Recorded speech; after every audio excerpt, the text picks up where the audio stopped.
हाय, hello, नमस्कार. तर आजच्या दिवसाची पण सुरुवात झाली भावाला ऑफिसला सोडून. कारण आज पण आम्हाला गाडी पाहिजे होती म्हणून. मग त्याला सोडून आले आणि आपली कामं तेन सगळी आवरून अंघोळ वगैरे करून बसलेले.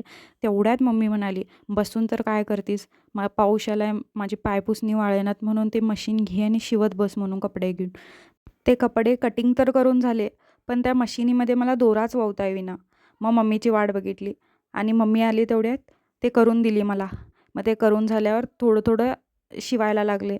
मला तर तेवढं येत नाही शिवायला अजून, पण ट्राय करायले. मग तेवढ्यात मम्मी म्हटली, "आज मंगाईला जाऊन येऊया चल" म्हणून मामाच्या घरी पण जायचं आहे. मग काय असं मस्तपैकी जादू म्हणत तयार झालो आणि गेलो मंदिरला. मामाच्या घराकडचे वार पडलेत. 15 दिवसांनी त्यांची जत्रा आहे म्हणून.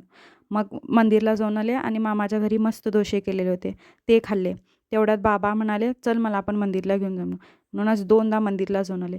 नंतर काय शूट करायला मिळालं नाही, म्हणून आज व्लॉग इथेच एंड करते. व्लॉग आवडत असेल तर नक्की फॉलो करा. बाय.